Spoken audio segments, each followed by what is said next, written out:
그리스도의 풍성하신 은혜와 사랑이 늘 함께 하시기를 바랍니다. 사무엘하제 6장 16절로 23절 생명의 삶 큐티 4월 21일자 말씀입니다. 16절 이하의 말씀을 봅니다. 여호와의 궤가 다윗성으로 들어올 때에 사울의 딸 미갈이 창으로 내다보다가 다윗 왕이 여호와 앞에서 뛰놀며 춤추는 것을 보고 심중에 그를 업신여기니라. 다윗의 여호와의 궤를 메고 들어가서 다윗이 그것을 위하여 친 장막 가운데 그 준비한 자리에 그것을 두매 다윗이 번제와 화목제를 여호와 앞에 드리니라. 다윗이 번제와 화목제 드리기를 마치고 만군의 여호와의 이름으로 백성에게 축복하고 모든 백성 곧 이스라엘 무리에게 남녀를 물론하고 떡 한 개와 고기 한 조각과 건포도 떡 한 덩이씩 나누어 주매 모든 백성이 각기 집으로 돌아가니라. 다윗이 자기 가족에게 축복하러 돌아오매 사울의 딸 미갈이 나와서 다윗을 맞으며 이르되 이스라엘 왕이 오늘 어떻게 영화로우신지 방탕한 자가 염치 없이 자기 몸을 드러내는 것처럼 오늘 그의 신복의 계집종의 눈앞에서 몸을 드러내셨도다 하니 다윗이 미갈에게 이르되 이는 여호와 앞에서 한 것이니라. 그가 네 아버지와 그 온 집을 버리시고 나를 택하사 나를 여호와의 백성 이스라엘의 주권자로 삼으셨으니 내가 여호와 앞에서 뛰놀리라. 내가 이보다 더 낮아져서 스스로 천하게 보일지라도 네가 말한 바 계집종에게는 내가 높임을 받으리라 한지라. 그러므로 사울의 딸 미갈이 죽는 날까지 그에게 자식이 없으니라. 사무엘하 6장 16절 이하의 말씀에 두 가지 주제만 좀 살펴보려고 하는데요. 하나는 17절에 여호와의 궤를 메고 들어가서 다윗이 그것을 위하여 친 장막 가운데 그 준비한 자리에 그것을 두매 그랬습니다. 여호와의 궤, 법궤죠. 그것에 있어야 될 위치는 지성소입니다. 성소, 지성소, 그 지성소인데 다윗이 그것을 위해서 장막을 만들어 놓고 그 자리를 법궤가 들어갈 지성소의 자리를 만들어 놨다는 것입니다. 다시 한번 말씀드리지만 이것은 불법입니다. 다윗의 어리석은 욕망 때문이었다 이렇게 말씀드리겠습니다. 이스라엘의 장막이 성막이죠. 하나님의 말씀대로 그 식양을 만들어서 광야 시대에서부터 장막을 가지고 있었습니다. 이제 그 장막이 여호수아 시대에 정복 전쟁이 벌어질 때는 길갈에 있었고 정복 전쟁이 끝난 후에 여호수아 이후의 시대에서는 에브라임 지파의 땅인 실로에 있어서 그 엘리 제사장 사무엘을 키웠던 엘리 제사장이 있었던 데는 실로였습니다. 그러다가 거기서 블레셋과의 전쟁에서 법궤를 가지고 나갔다가 뺏기죠. 그 이후로는 그 실로에서 또 한번 옮겨서 노브로 간 것으로 보여집니다. 성경에 나온 장막의 이름들을 추적하면 노비 나오죠. 그 사울 왕 때에 그 노베에서 사울이 노베에 있는 대제사장들을 아히멜렉과 제사장들을 죽이죠. 그럴 때 다시 성막이 이제 기브온으로 옮겨진 것으로 봅니다. 노베에서 기브온으로. 그러니까 광야, 길갈, 실로, 높, 기브온 이렇게 옮겨지게 되는 것이죠. 그래서 성막이 기브온이 있었는데 언제까지 있었냐 그러면 솔로몬의 성전이 만들어질 때까지 거기 있는 겁니다.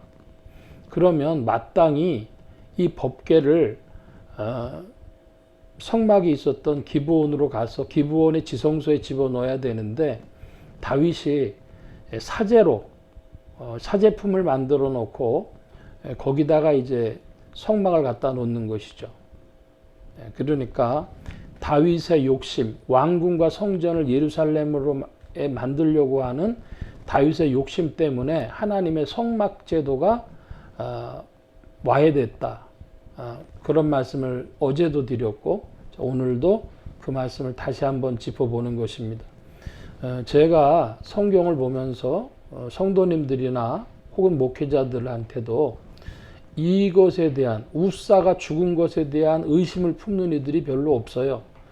웃사가 경솔해가지고 그 법궤의 뚜껑을 잡는 바람에 죽었다 이렇게만 생각하지, 그 현상이 나타난 본질이 성막과 법궤의 분리에 있다는 사실에 대해서 주목하는 분들이 드문 것을 봅니다.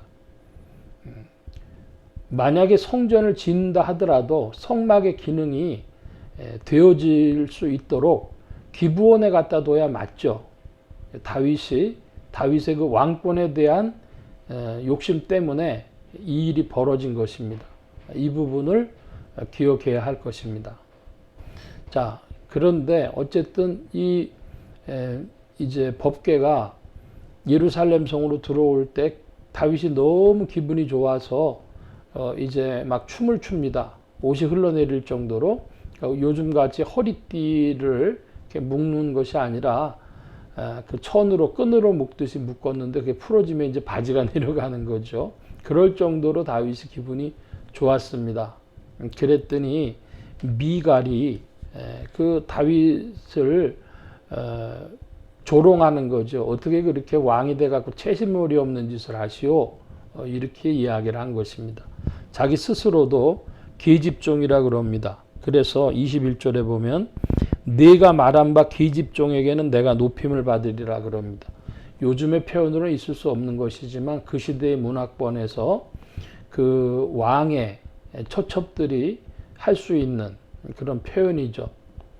자, 그러면 우리가 뭘 생각해야 되냐면 사람들마다 우리한테 다 대본이 주어져 있어요. 대본이 주어져 있어서 내가 할 말을 골라 하기보다 그 상황 아래서 해야 될 말이 있습니다. 사람을 칭찬해야 될 자리면 우리가 어떻게 그렇게 큰 일을 했습니까? 어떻게 그런 일을 했습니까? 참 대단하십니다 하면서 이게 칭찬을 합니다. 그럼 칭찬받는 사람이 내가 좀 그렇게 잘났지 이렇게 얘기를 하면 안 되죠. 보통 어떻게 그 말을 받죠? 과찬이십니다 하거나 몸둘 바를 모르겠습니다. 이게 다 주고받는, 서로가 그 대본에 있는 대로 사실은 연기하는 거와 마찬가지죠. 오늘날 보면은 사람들이 자기 그 대본에 나온 대로 하지를 않고 자기가 해야 될 대사가 아닌 남의 대사를 막 읽어요. 그 영화 같은데 영화를 찍거나 이럴 때 미리 리딩을 하는데 리딩한 자리에서 그런 실수들이 꽤 있다는 거예요. 그럼 옆 사람들이 막 지적을 하죠. 넌 눈이 없냐? 그러면서 그러면 죄송합니다 뭐 이렇게 한다 그러더라고요. 그러니까 대사가 막 주고받는 거를 읽다 보니까 어떨 때는 실수로 남의 대사를 자기가 읽는 거예요. 그러니까 내가 이제 칭찬을 해야 될 위치면은 참 대단하십니다. 어떻게 그런 일을 다 하십니까? 수고 많으셨습니다. 하면서 이렇게 칭찬을 해야 되고, 받는 사람은 별 말씀 다 하십니다. 몸둘 바를 모르겠습니다. 과찬이십니다. 이렇게 해야 되는 것이죠. 오늘날 이 대본 잘못 읽는 것 때문에 사람들이 얼마나 부딪히고 싸우고 하는지 모르겠습니다. 그래서 예수 그리스도를 믿는 이들은 나한테 주어진 대본이 뭔가를 그 상황에서 잘 파악해 나가는, 그리고 그 대사를 잘 연기하는, 말하는 그런 사람들이 되어줘야 하겠습니다. 오늘 두 가지 주제를 봅니다. 하나는 법궤와 또 이 성막과 법궤의 분리가 이루어졌다는 이 주제 하나, 그리고 사람마다 자기가 해야 될 말이 있다고 하는 그 상황에 따라서 자기가 말해야 될 자리를 한마디로 교만하게 건방지게 그 대본에 써 있는 대로 하지 않고 내 대사가 아닌 말을 하는 그런 어리석은 자는 없어야 되겠다. 그런 말씀으로 두 주제를 살펴봤습니다. 오늘 말씀 여기까지 봅니다. 기도합니다. 만복의 근원 되신 주님, 하나님께서 만들어주신 성막을 다윗이 지켰다면 이스라엘의 역사가 이제 솔로몬 이후로 멸망의 역사로 가지 아니하였을 터인데 성전이 만들어짐으로 그 멸망의 역사가 시작되는 것을 봅니다. 사흘 만에 성전을 다시 지으리라고 하신 그리스도 예수 안에서 바른 자리 안에 주님을 만나는 죄 백성들 되게 하시고 오늘도 법궤와도 같이 마땅히 성전에 있어야 될 지성소에 있어야 될 법궤와 같이 주의 말씀이 우리의 심령 속에 있도록 역사하시며 주장하여 주옵소서. 또한 우리의 언어 생활에도 주의 은혜를 베풀어 주셔서 우리가 마땅히 해야 할 말을 그 상황 속에서 깨닫고 할 수 있는 지혜와 명철로 인도하여 주옵소서. 온 교회와 성도들과 주의 종들이 함께 하심에 예수 소망 교회와 온 성도들과 부족한 종에도 함께 하여 주옵시고 복음 전파 영혼 구원하는 일에 쓰임 받으며 성령님과 함께 전진케 하여 주옵소서. 도우심 구하며 감사하며 의지하올 때에 예수 그리스도의 이름으로 기도하옵나이다. 아멘. 하늘에 계신 우리 아버지여, 이름이 거룩히 여김을 받으시오며 나라의 마옵시며 뜻이 하늘에서 이루어진 것 같이 땅에서도 이루어지이다. 오늘날 우리에게 일용할 양식을 주옵시고 우리가 우리에게 죄 지은 자를 사하여 준 것 같이 우리 죄를 사하여 주옵시고 우리를 시험에 들게 하지 마옵시고 다만 악에서 구하옵소서. 대개 나라와 권세와 영광이 아버지께 영원히 있사옵나이다. 아멘.